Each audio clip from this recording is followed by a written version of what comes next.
Welcome to Talking Heads on USA Global TV, starring the one and only wonderful Dr. JACALYN. It's a prestigious place where world-class influencers and experts meet, and where you'll find the most trusted advisors and coaches for all things in life and business. Visit usaglobaltv.com to sign up for our newsletter, get the value you need, and be first in line to learn about events and giveaways and other valuable content. Connect with us.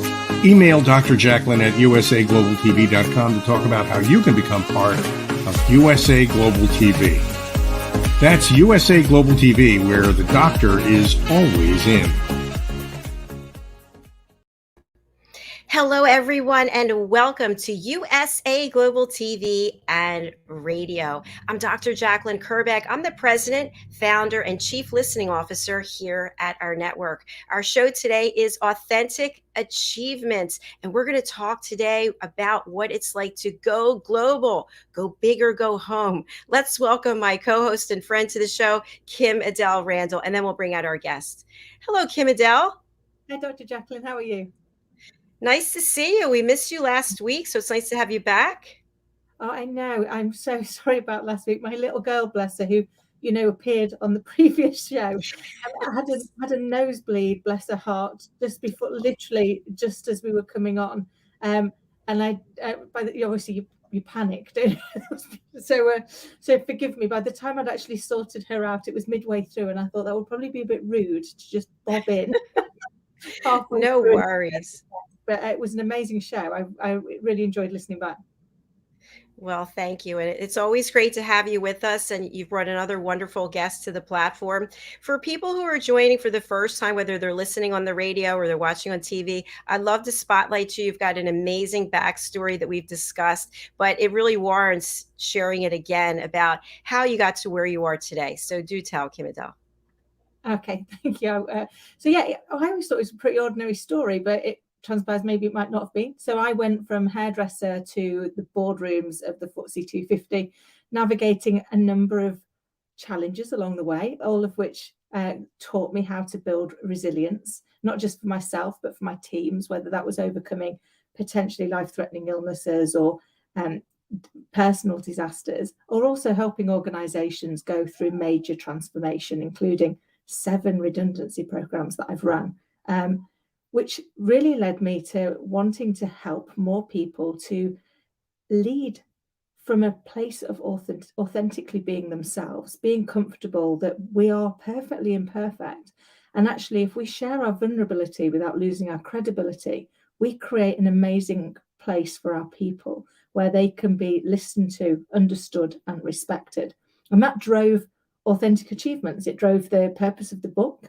And from that, we got chatting, didn't we, Dr. JACALYN? And thought, what an amazing place to be able to bring other people and share their stories of how they've achieved, how they've overcome diversity, and how they've gone out there and shone their light on the world. Absolutely brilliant. Thank you so much, KIM-ADELE. And, it's funny when I think about you as a hairdresser, I always laugh when I run the intro. I have so many different hairstyles. Like even today, I'm like, what is going on? I don't know. But we come to you as a hairdresser. It's like, can you please help me? Right. And we just pour all of our everything that you don't need to hear or need to know about giving us a new style. We just dump it right on you. So you're part therapist as well. You are, but I think, that was, and we've chatted about this before, haven't we? I now realize, I spent years hiding the fact that I was a hairdresser, thinking it was my Achilles heel. And I now realize it was the greatest lesson of leadership I'd ever been given, because as a hairdresser, they taught me to listen to what the person really wanted to achieve, then try and find the way of helping them to achieve it, and have them leave feeling the best version of themselves. Well, that's good leadership. If you do that with all of your people, they will want to give back. They will want to work hard for you because you've created such an amazing space for them. So I now realize, instead of it being the thing that held me back, it was the thing that propelled me forward. I totally agree with you. And you know that I was in cosmetics for about 7 years part-time, and somebody sits in the chair and they're like, "Can you make me beautiful? Can you do something with me? Because this happened and that happened." So I feel like what you have brought to the table is of huge value. And I thank you for taking this journey with me. You know, when we talk about being global, we're a global channel. It's very different than just being in the States, for example. I personally have learned so much about time zones and culture and how people like to be addressed and topics to discuss and not to discuss. But it's taken a while. And we have somebody backstage who is going to share with us what it's like to build an international or a global career. So, can you tell us a little bit about how you came in contact with Sandra? And then we'll bring her out. Absolutely. So I met the fabulous Sandra through a friend of mine who I also met online, and we now have a business together. And it just really shows the power of connecting with people. Sandra is amazing. I can't wait to have her on to share her journey. She is the founder and CEO of Coyle Communications, but she's also a global executive leader. She's got experience in private and public sector, and is able to use all of that experience being a trusted advisor to help businesses to really grow and people to grow. And what I love about what she's going to share with us today is how we change that mindset and take ourselves global, realize that the world is a much smaller place now. We can literally connect from anywhere. I mean, look at this. I'm in London. Dr. JACALYN, you're in New York, and Sandra's in Washington. So we've got this real opportunity to connect and share those stories and share those journeys. So, Sandra, it's just a joy to have you with us today. All right, let's welcome her. And I have to say, before we bring her out, when I was typing up her info for the promo, she had two phone numbers. One was in the US, one was in Kenya. And I thought, wow, look at this. We've got a couple team members in Kenya. So welcome to the show, Sandra. Hi. Great to be here. Thank you, Dr. JACALYN, and thank you, KIM-ADELE, for such a wonderful intro as well. I probably could have used your hairdressing abilities this morning, the humidity in Washington, but this is me. But great to be here, and looking forward to our conversation on taking yourself global this morning. And I hope your audience finds this helpful. Absolutely. This is such a relevant topic. And as you heard KIM-ADELE share, she has a partner she met online. We're all meeting online. And yet it doesn't stop us. It was, I think before the pandemic, it was kind of like, you have to fly here, you have to fly there. But it is great to get together with people in person. But if we think about what are the advantages of having a career that spans outside our little wheelhouse, our little toolbox, so to speak, of knowledge and what we know, what would you say are some of the key benefits, Sandra? The key benefits really are yourself and evolving and authentic achievements, as the broadcast focuses on. It really helps you broaden your skill set. It helps you see the world in a different way. And it also helps you see your country and your culture in a new light. So it is really a fascinating thing to do. It has its challenges, and over the next half hour or so, I'll talk about those, as well as how you launch your career globally. I was a young girl growing up in Massachusetts, the youngest of five. And as a very young girl, in my mind, I really wanted to see the world. I had this dream to travel and see the world. I didn't connect it to a career. It took me a while to do so. And as I grew up, I was lucky. I had a father who had traveled when he was young, and he really fostered that, as well as the small town I grew up with. I had a lot of mentors who really saw that passion of mine and enabled me to really connect with my talent, which was and is communications through writing and public speaking, and really in PR. So when I went to university, I went to Rutgers University in New Jersey, and I studied journalism and history. And at the time, Rutgers had a lot of international students. So in my dorm, I was surrounded by people from Cyprus and other countries. So I really had that first connection with international, and that even piqued my interest even more. When I left school, I worked as a journalist for a year, and I very quickly realized one doesn't make a very good living doing print journalism, and was recruited by the Monitor company, which is now Deloitte Monitor. and was a global management consulting firm. So that was more or less my first intro into an international career, really surrounded by people from around the world and being exposed to business concepts and different cultures. And with the Monitor company, they allowed me to go to work in Canada, to work in Europe, and help open their Paris, France office. So that was my first foray into an international career. But it gave me a worldview and understanding of different cultures that I was able to take into advertising about 6 or 7 years later, and started to work with private sector companies like MasterCard International, EDS Blue Sphere back in the day, and Cisco, as they were building out their websites and looking to market in all the regions of the world. When I was at Monitor, I was quite young. I was in my early 20s. I managed a team of 35 around the world. Now, this is pre-virtual in a way. Email was just starting. The web was very, very young at that point in time, but we were able to do it globally. So that was my first task in managing a team that most I would not meet, but would be working with over email, by phone, and by video conference at the time. That then grew into the advertising industry. And as I was doing that work, part of me in the back of my mind thought, this is great, but am I really impacting humanity?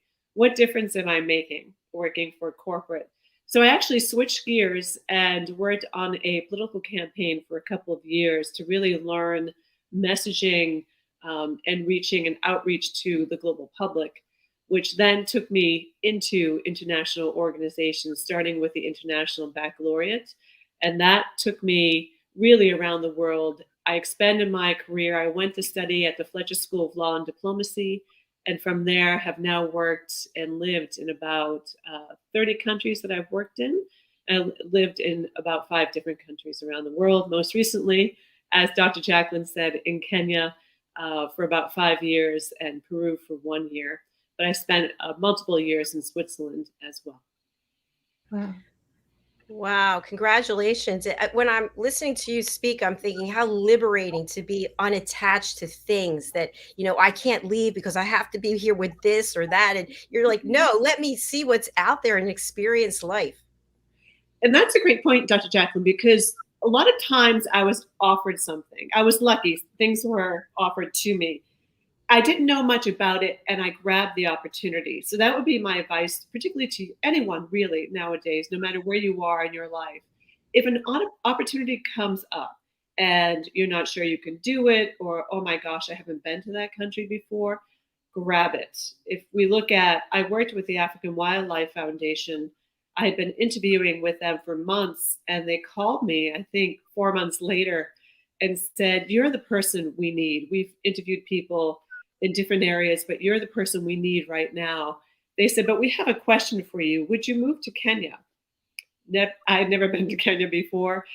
I thought about it for 60 seconds and said yes, because I thought to myself, at the end of this journey through life, well, I don't want to have too many regrets. So let's take this journey. I will work with it and adapt as I go. So it's really important, if you can be flexible, to take those opportunities. Now, as a woman, or a lady, as you would say, in Africa, I had to make some sacrifices. I'm not married. I don't have children. But I did that intentionally because I wanted to be able to pick up and go and do field work and have experiences around the world. So there is some challenges and some sacrifice. Today, there's less of that. It's accepted, and companies will move families as well. But that's something you would have to negotiate with your partner also. Fascinating. I have about 1,000 questions, but I'll go over to KIM-ADELE first.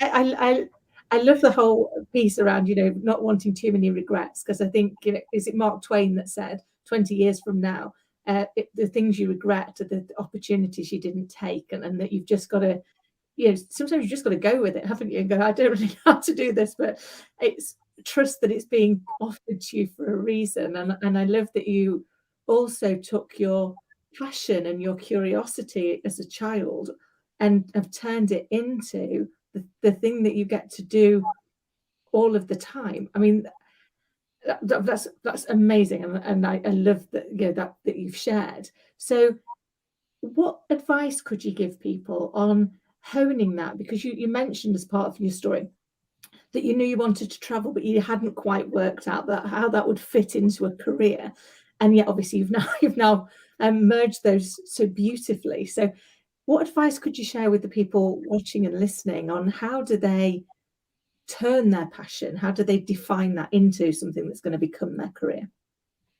I think really with your passion, if you can really hone in on what is unique about you, your unique ability, what your talent is, and really get experience in terms of developing that in brands or in organizations in your country, because that will set you apart. That's going to make you marketable. So for me, it has been marketing communications. There's been times where I really wish it wasn't. You know, after a while, I felt it came natural to me. So I always thought, oh, it'd be better if I had other skills. I'd be more, it would give me more prestige. But then I realized as I developed it and I challenged myself and I was able to progress that career, that the international doors started to open because I came with a certain skill set and a proven skill set. So showing that I know how to do this, there's been impact resulting from my work.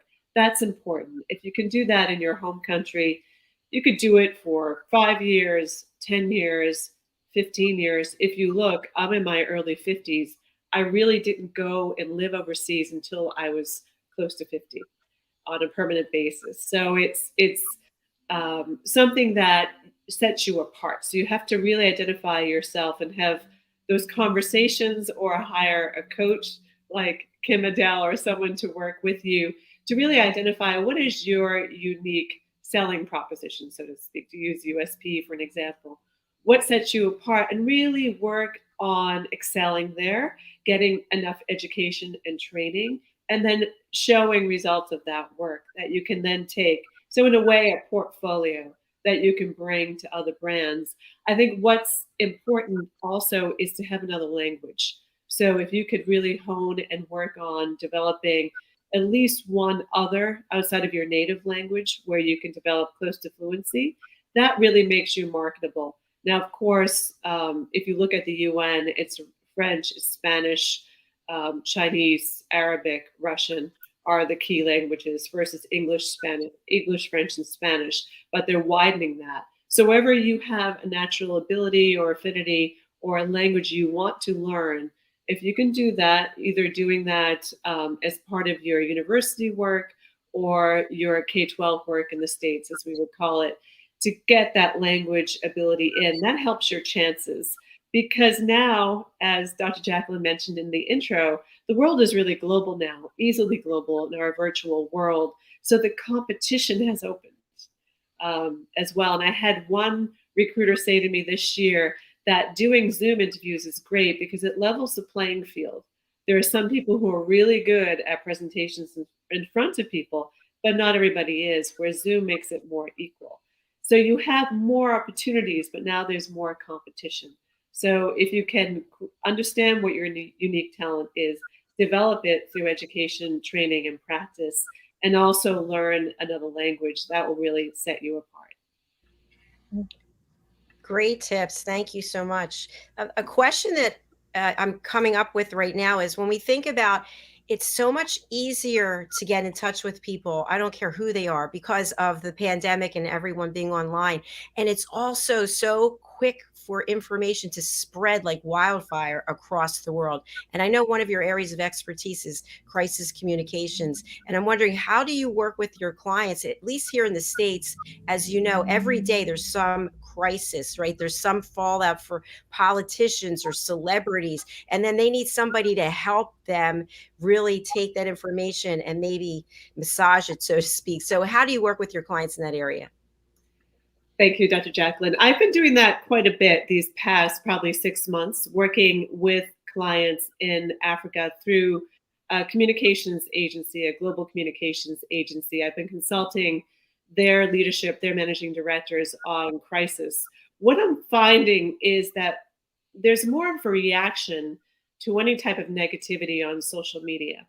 But that does not really define a crisis. So there's been a few times I've come in and advised them, and oftentimes they're doing the right thing. The challenge is that if we go back 25 years, or when I started in the 90s, the brands owned the message. And since the evolution of social media, the audience owns the message. So you have to let go of control a bit in terms of that message. But you also have a group of supporters, whether you realize it or not, that you can mobilize on your behalf to help defend a brand or to help defend a personality within a brand as well. So there's more need. There seems to be a lot more need for crisis communications. But I've dealt with some major crises in the past where there's really a textbook way that you go about that. A global crisis where you have a global crisis team and you deal with it a certain way. So when I look at crises, it's on a scale of how damaging it is to the brand or potentially damaging. And then I take it from there. But as an advisor, I try to bring a calm feel to everything and let everyone know where I see the potential for crisis. So to take it and to really think through a crisis, don't let emotion grab you by the neck and make you really do things you might regret later as well. Thank you so much. That was a great answer. And just a quick follow-up to that. Here in the States, a celebrity passed away tragically not that long ago. And yet on social media, even though the woman isn't here anymore, people are just ripping her apart on social media. So it can be at the individual level, a need for crisis communications as well as a brand or an organization. What are your thoughts about that?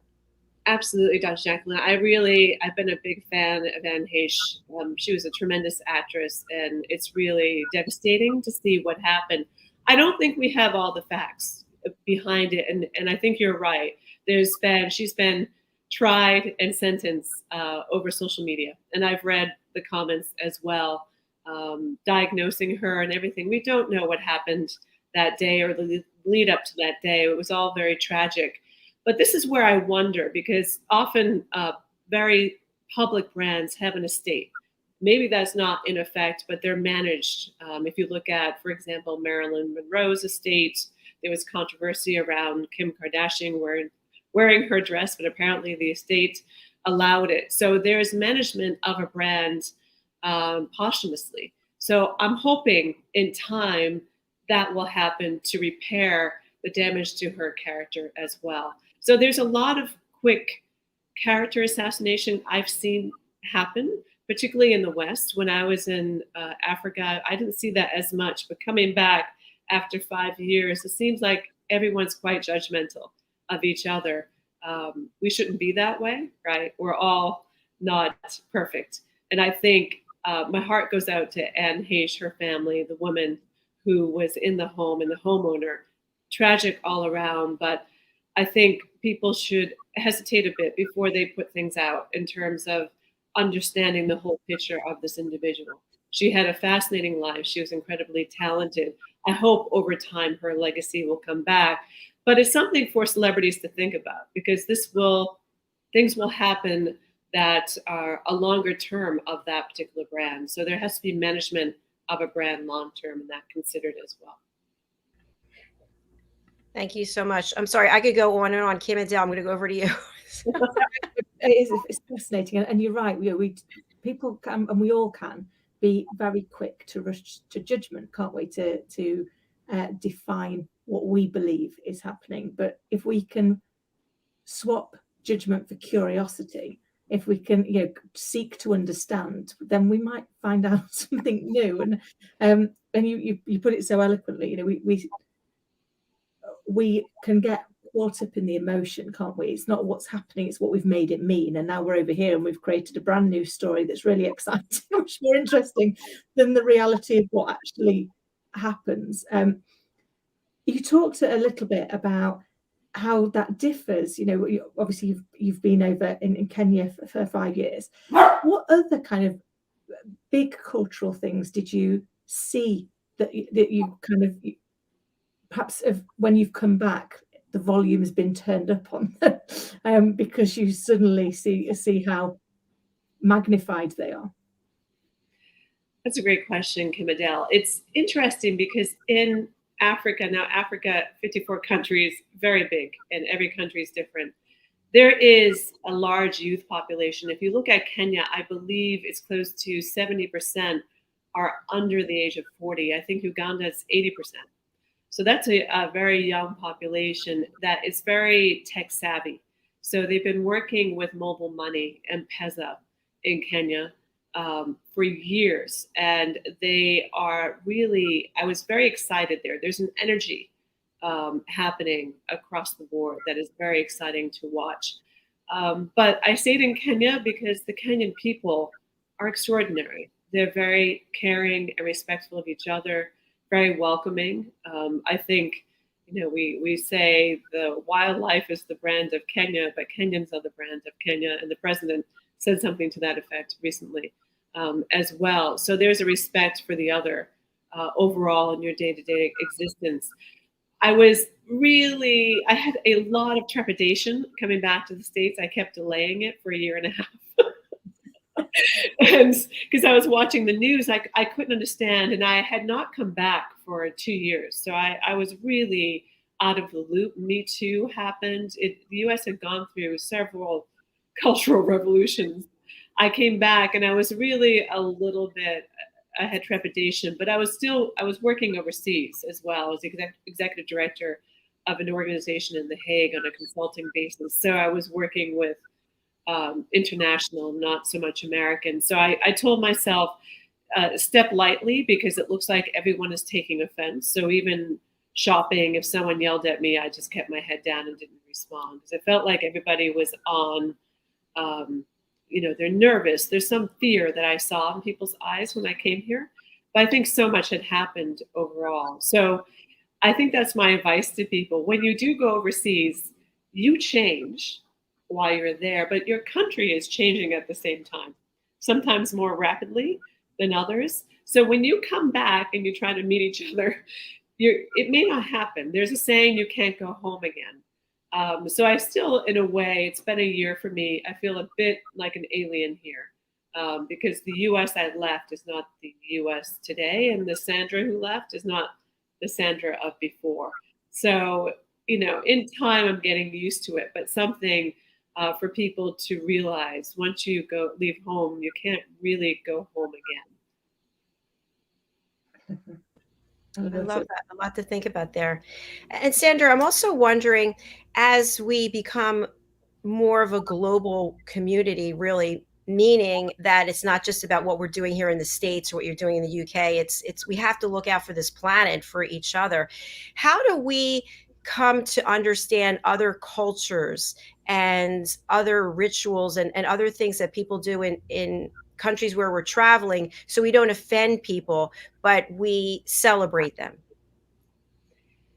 I would recommend that you read up on the culture before you go. There are some great books. Kindle has a lot of great selection of books on the do's and don'ts of different cultures, which really helps you, particularly if you're going on business, because that seems the area where once you make a mistake, it's hard to recover from in terms of conduct there. I think for Americans, it's challenging in many different countries because we're very open in our expression. We tend to be louder. You can see me now with my hands. I'm very expressive. When we're arriving or we're in a plane or in certain cases at a restaurant. So it's important to really understand how to exist in the culture. You can still be you, but you'll have to modify in certain areas and understand how they perceive life as well. And you also have to look across genders because there's a way that men are accepted and women are accepted. And that's an important point to consider as you move into a culture. Just visiting, it would be more on the day-to-day. But if you're going to stay, really read in and understand and talk to some people in your country who come from there to help you understand before you go. But it will challenge you. My advice would just try to keep an open mind. Remember, you're not in the UK anymore. You're not in the US. You're in a new country. So there are laws that don't resemble the ones you're used to. Please get to know those. That's important. There's cultural norms. You will find out over time. You will make mistakes. That's okay. They will help you.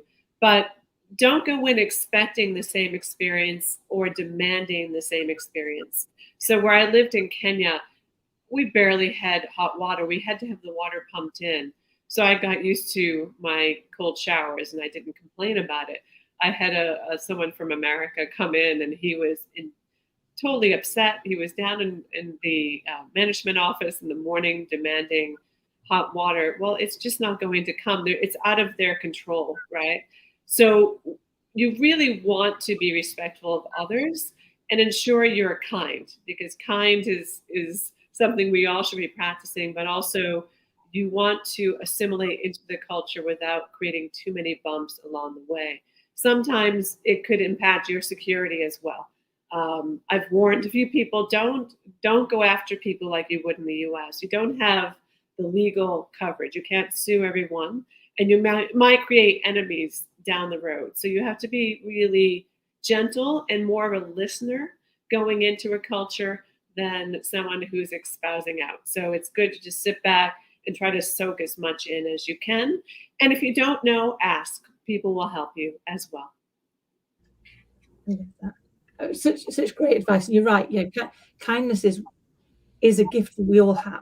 We can all choose to do that. What I also loved was how you talk about really listening. And I know that's something we talk about a lot here, isn't it, Dr. JACALYN, about really holding that space and listening to understand the other person or to understand the other culture, and then try and adapt without losing yourself, but try and adapt to ensure that you're being respectful, that you're being kind, and that you're creating a safe space for both to exist.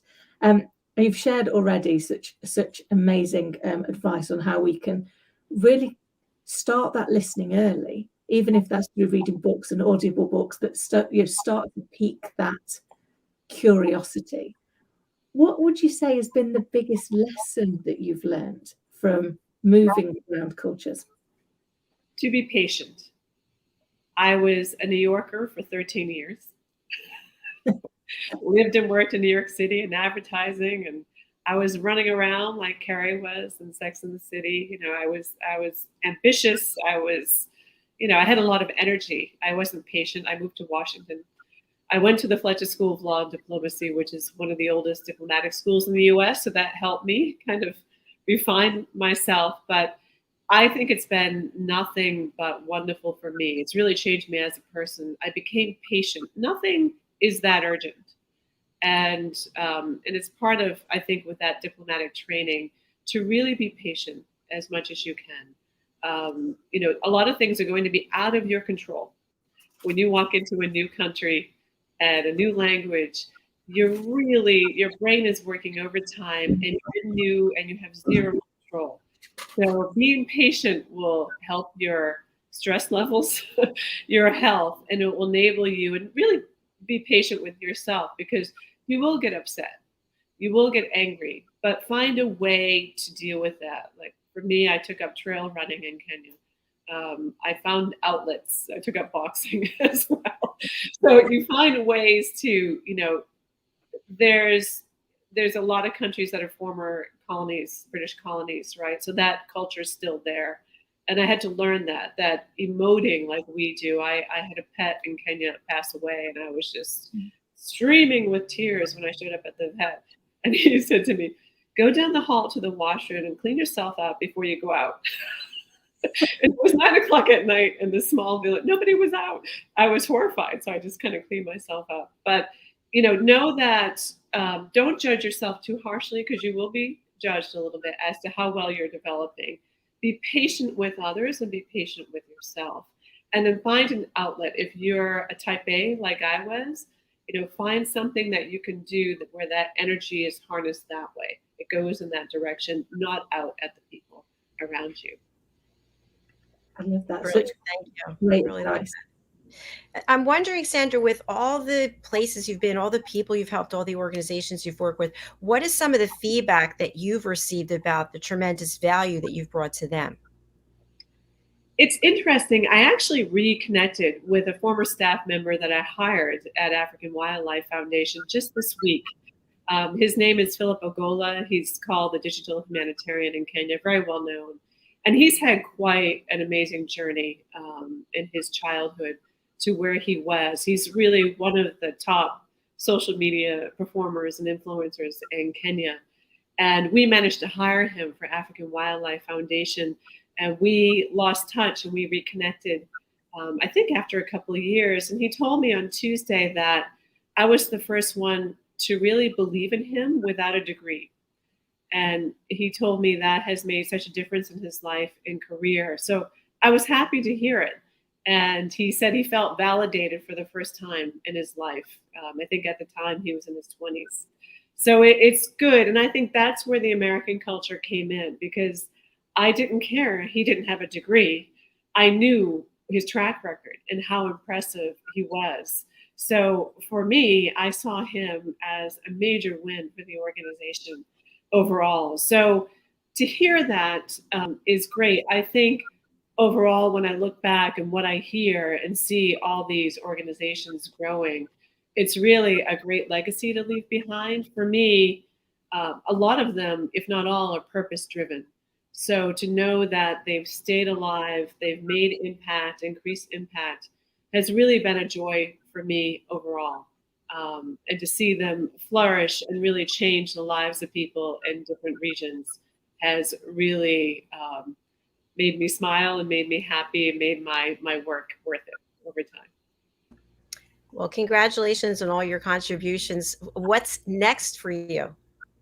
It's a great question. I'm having a lot of conversations right now, as KIM-ADELE knows. We're rounding them up in the next 2 weeks. It looks like it will be Europe for me. And I've been away from Europe now for about 10 years. So it'd be good to be back in. So I'm looking forward to starting anew there very soon. So you'll be the first to know once we sign papers.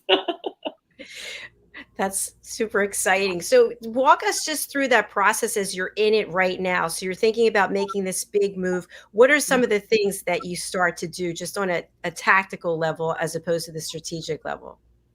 Well, I think this is good advice for anyone, but particularly for those in the US, making sure, even though you go overseas, you must file taxes. So you should find an accountant in the state who is familiar with working with those who work overseas, either for diplomats or for embassies, so they know the filing and the tax situation for you. So make sure you have a good lawyer here and a good tax accountant here in the States before you go. You, of course, if you don't want to keep your home, you still need to manage to keep an address. In the US, your banks will require that from you. And then you really want to ensure when you go into a contract, because in the States, we don't really have contracts, we have at-will employment. When you go international, you're going to have a range of different type of contracts. It could be a 1 year to permanent, it could be 3 years, it could be 5 years. Really go through that contract with a lawyer who's familiar with international work and preferably in the country. The one thing almost everyone forgets is manage your exit. So you are at some point going to leave that role. Where are you going from there? So most often it's repatriating back to your original country. At least make sure that is taken care of from a financial perspective. I've seen too many people get stuck where they did not negotiate that, and they're finding themselves in the position to move their belongings back, move themselves back. So really think through the whole life cycle. People are excited in the beginning, but always negotiate the end of the agreement as well when you start. I guess you could say that for any contractual agreement. You then need to think about your belongings. Will you ship them? Will you store them?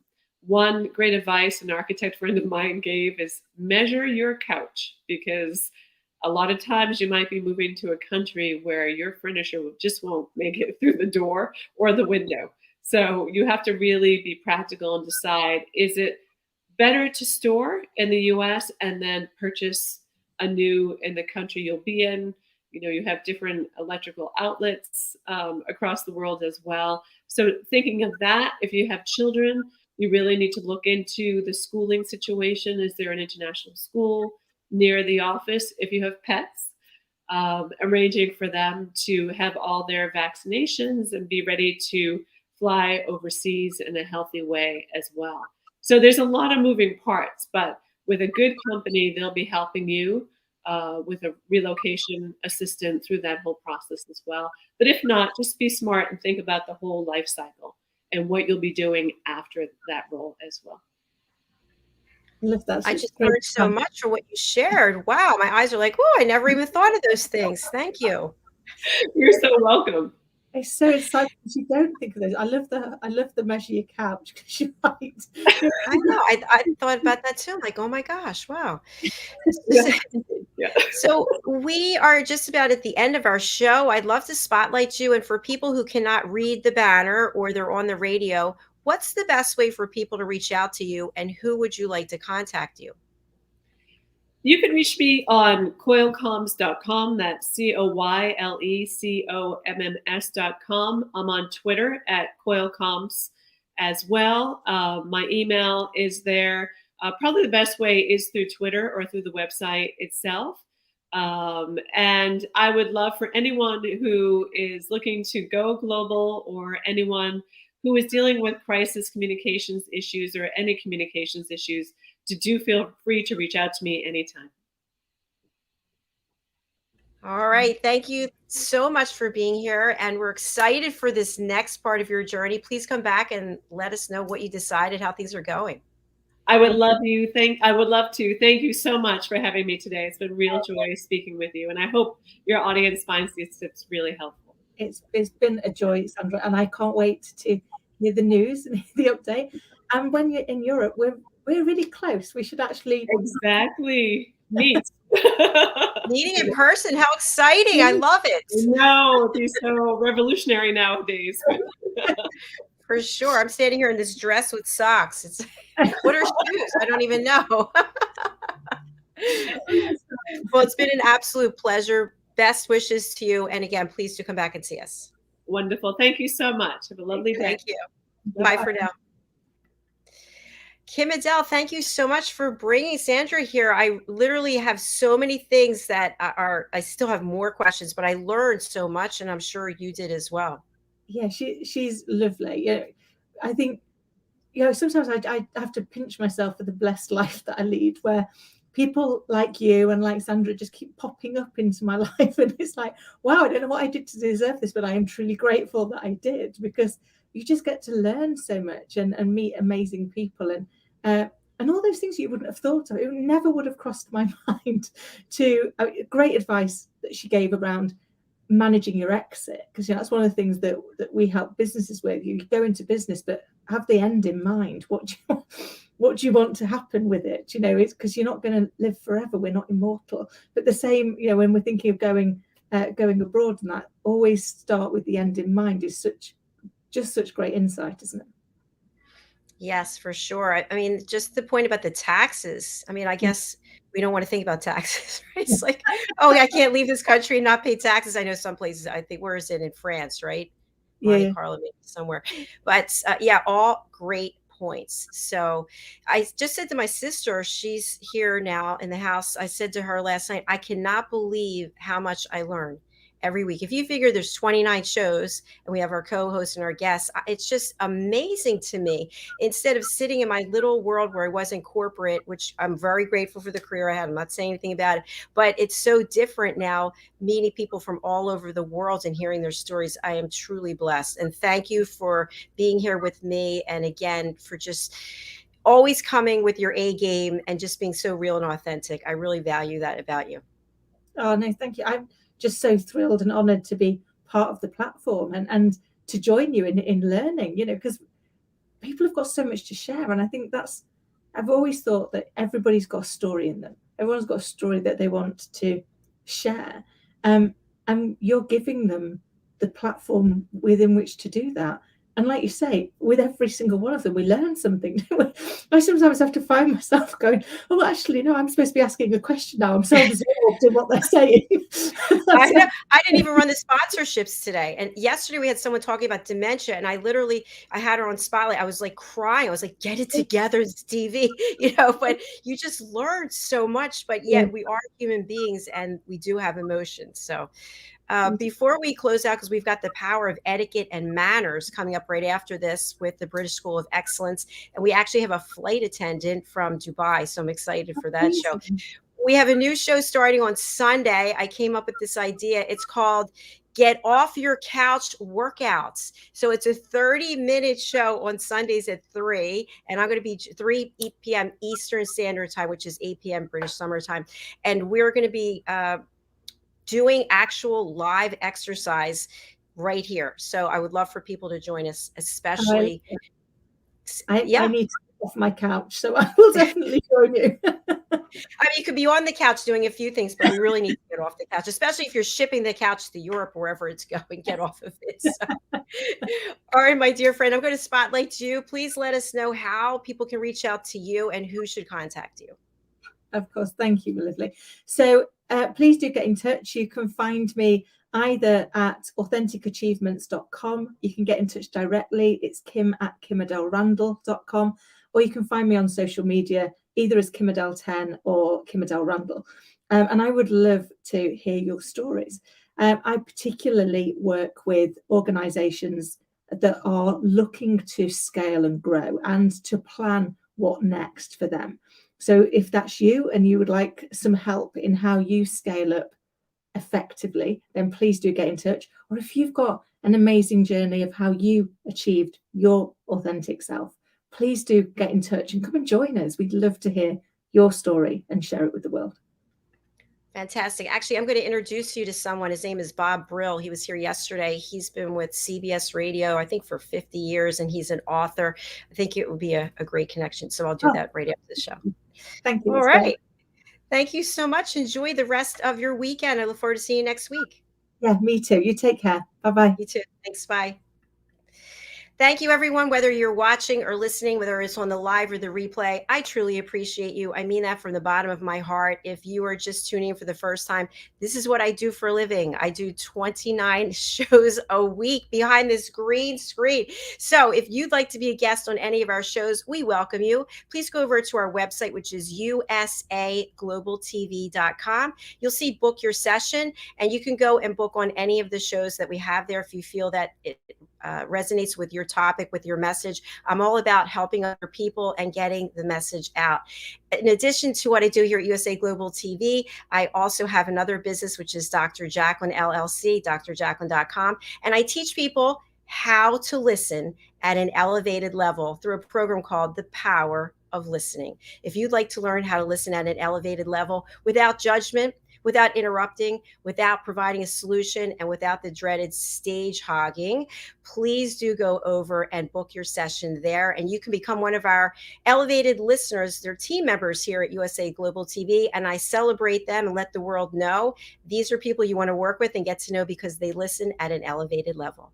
All right, we'll be coming right back after this with The Power of Etiquette and Manners, and Mr. Philip Sykes, the principal of the British School of Excellence. Goodbye for now. Thanks so much. Thank you, Sandra.